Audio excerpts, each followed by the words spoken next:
What's up, everybody? Thanks as always for supporting the show. It would mean a lot to me if you would take a second to scroll down and hit that subscribe button to the Hoops Tonight YouTube channel, and then follow me on social media on TikTok, Instagram, and Twitter so you guys don't miss any of our content over the course of this season. All right, let's talk some basketball.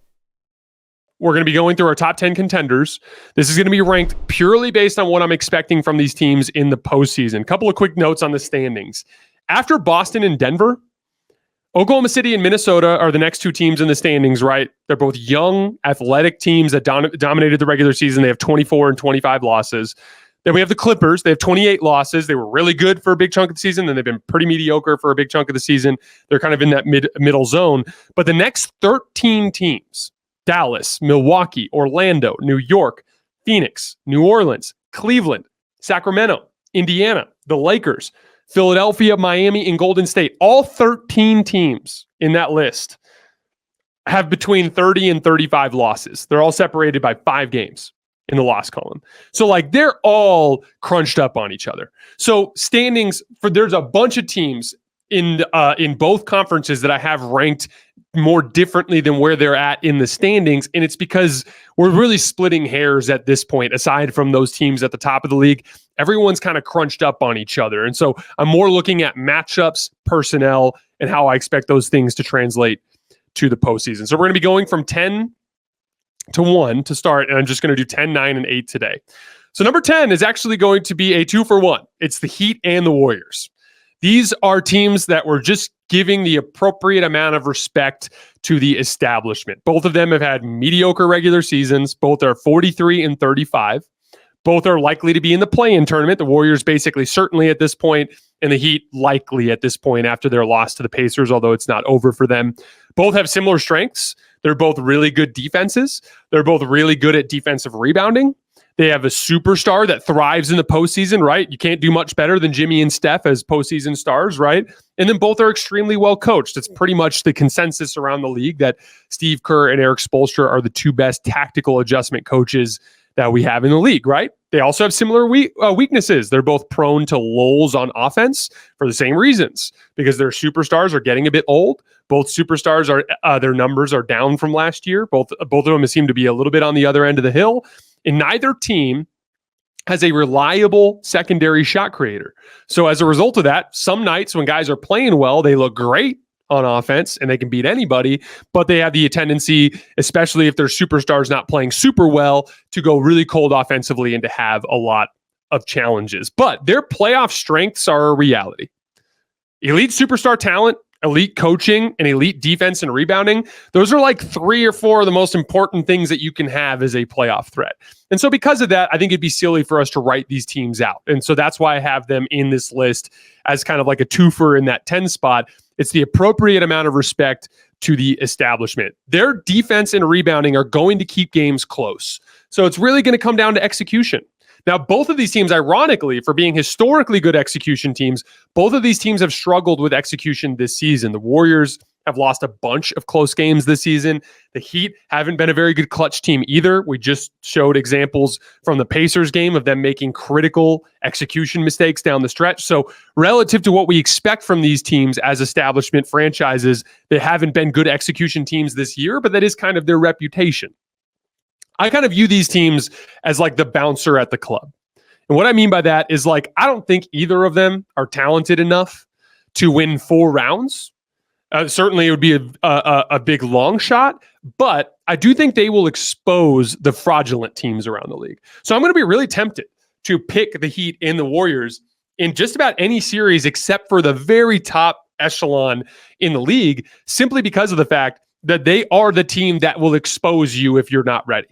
If you have major holes that prevent you from being a postseason team, a championship level team, if you have those kinds of holes, it's elite superstar, elite coaching, elite defense that will expose that. That's what Miami and Golden State do. And so I expect, no matter what, those two teams to be a royal pain in the butt, but I'm going to be tempted to pick them just simply because of their ability to expose other teams' flaws. What is their path? So for every one of these teams, I'm going to go strengths, weaknesses. What does their path to the championship look like? So for Miami or Golden State to get it done, Obviously, the superstars have to outplay their matchup consistently. So Steph and Jimmy are going to have to go toe-to-toe with the best superstars in the league and outplay them. That's a must because talent advantage is not going to be in their favor, right? 2, the coaches have to throw the other teams out of rhythm. So Kerr and Spoelstra have to coach their ass off, identify and expose weaknesses on the other team. And then lastly, they need consistent contribution from their inconsistent offensive co-stars or co-talent on the team. As long as those guys contribute, as long as the coaches make the other teams uncomfortable, and as long as Steph and Jimmy play well, they have a chance to beat anybody. Number 9, the Minnesota Timberwolves. They are 54-24 so far, tied for the 1 seed in the Western Conference. Their strengths, they are physically overwhelming at every position group. Anthony Edwards is one of the biggest, strongest, most athletic guards that we have in the league. Nickeil Alexander-Walker is another quick and long perimeter defender. On the wing, Jaden McDaniels is possibly the best wing defender in basketball. And then Rudy Gobert, obviously the length and versatility at the center position. Karl Towns and his ability to bully smaller wings, especially now that he plays alongside another big. And even Naz Reid in the matchup problems that he presents as just a gigantic human being that can shoot. They have physical advantages all over the floor. They've also been the best defense in basketball this year. They are number 1 in defensive rating, number 1 in half-court defensive rating, according to Cleaning the Glass, by a mile, almost 5 points better than the second best team in the league in half-court defense. They're also an excellent rebounding team. They are 7th in defensive rebounding percentage. Their weaknesses, though, they're a mediocre offense that becomes flat out bad at the end of games. For the season, they are 17th in offensive rating, but that goes down. They score just 104.3 points per 100 possessions offensively when the game is within 5 points with less than 5 minutes left. They fall apart at the end of games with their decision-making and their spacing. And specifically, it comes down to Anthony Edwards as a 22-year-old decision-maker, right?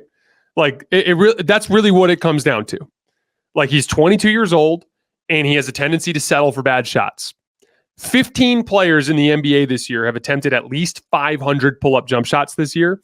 Anthony Edwards gets 0.89 points per shot, which is actually down from last year, and that ranks 14th on that list out of 15 players. Like, only DeMar DeRozan has been worse on that list, and it's because he barely ever takes a pull-up 3, which is the higher value shot.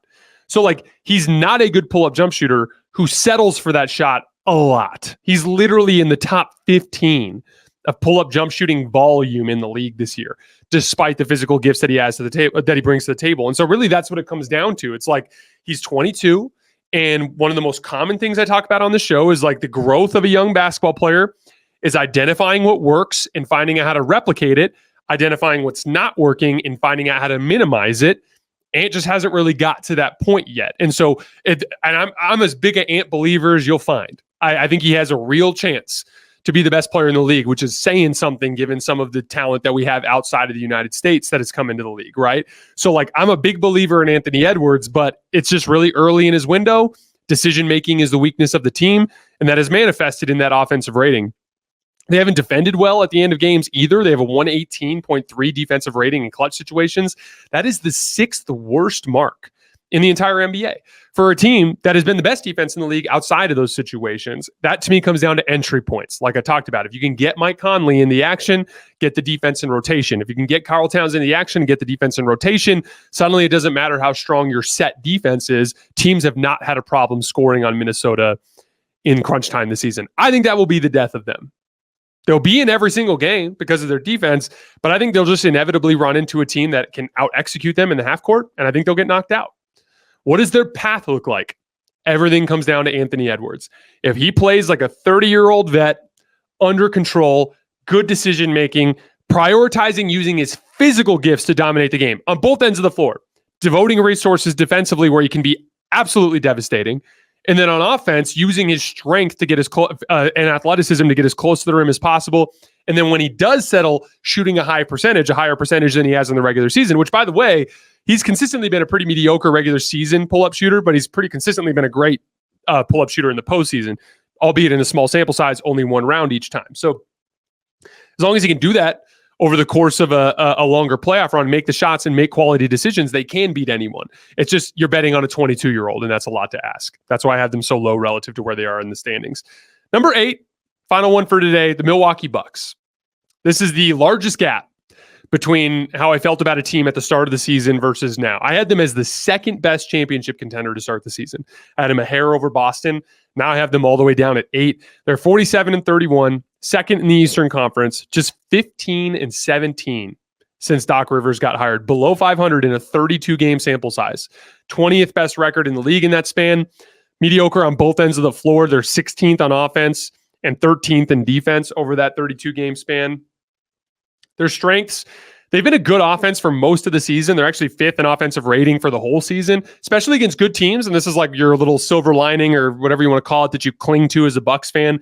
They have a 122.2 offensive rating against teams in the top 10 in point differential, according to Cleaning the Glass. That is the best rating in the league. So their offense has been really good against good teams. Honestly, that's all the optimism for both Lakers fans and Bucks fans has to center around how they fared against good teams, because those two teams have been better against the best than they've been against the middle of the pack.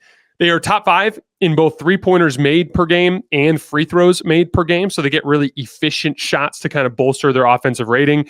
They're an excellent defensive rebounding team. They're 6th in defensive rebounding percentage.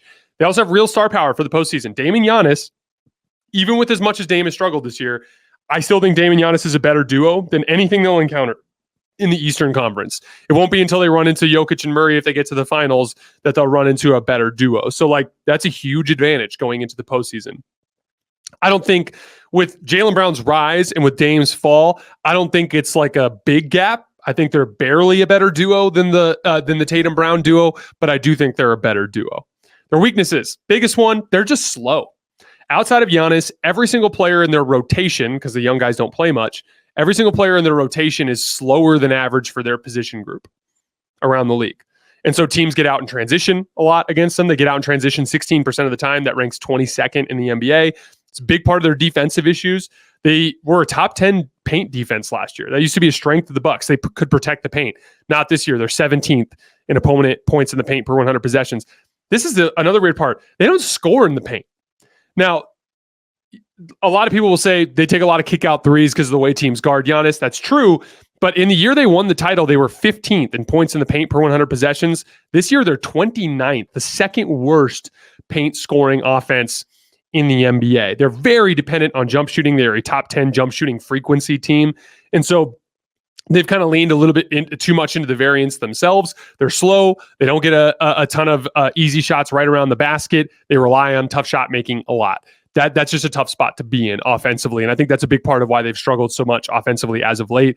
But really, they just have never been able to get the Dame Giannis two-man game off the ground where it needs to go. And we talked about that specifically in our film session today for the Bucks. I gave like 6 examples of different ball screen configurations that I've been looking at with Milwaukee, stuff that works and stuff that doesn't. So you can find that a little bit earlier on our feed if you're watching this on a breakout. But they've just never been able to get the Dame Giannis two-man game to be as inevitable as it needs to be. And then Dame as the entry point defensively. The Knicks won the other night, literally just because they were targeting Dame almost every single time down the floor and getting great shots as a result. And then lastly, they just have bad vibes. They're under 500 for almost half of a season's worth of games at this point. The Doc Rivers situation, the comments, the energy around the team, it's just not where you want it to be if you're in position to make a championship run. This team doesn't appear to have that energy behind it that you hope for from a contender. What is their path? Really simple. Dame and Giannis have to figure it out offensively when they get to the postseason, which, by the way, is doable. They need excellent shooting runs from Malik Beasley, Brook Lopez, and Chris Middleton. And lastly, Giannis Antetokounmpo just has to have the defensive playoff run of his lifetime. He's got to just be so incredibly locked in and focused and be able to clean up so many messes because the messes are going to be there. But if all that comes together, they have the talent. They have the ability to do it. They've just got a lot of things that are trending in the wrong direction. All right, guys, that is all I have for today. There's no NBA games tonight because of the national title game. So if we go tomorrow, it'll probably just be a couple more of the contenders that we'll look at. We are going live on YouTube after the final buzzer of Lakers Warriors tomorrow night, though. So I will see you guys then. If I don't see you in the morning, I always appreciate you guys. See you tomorrow.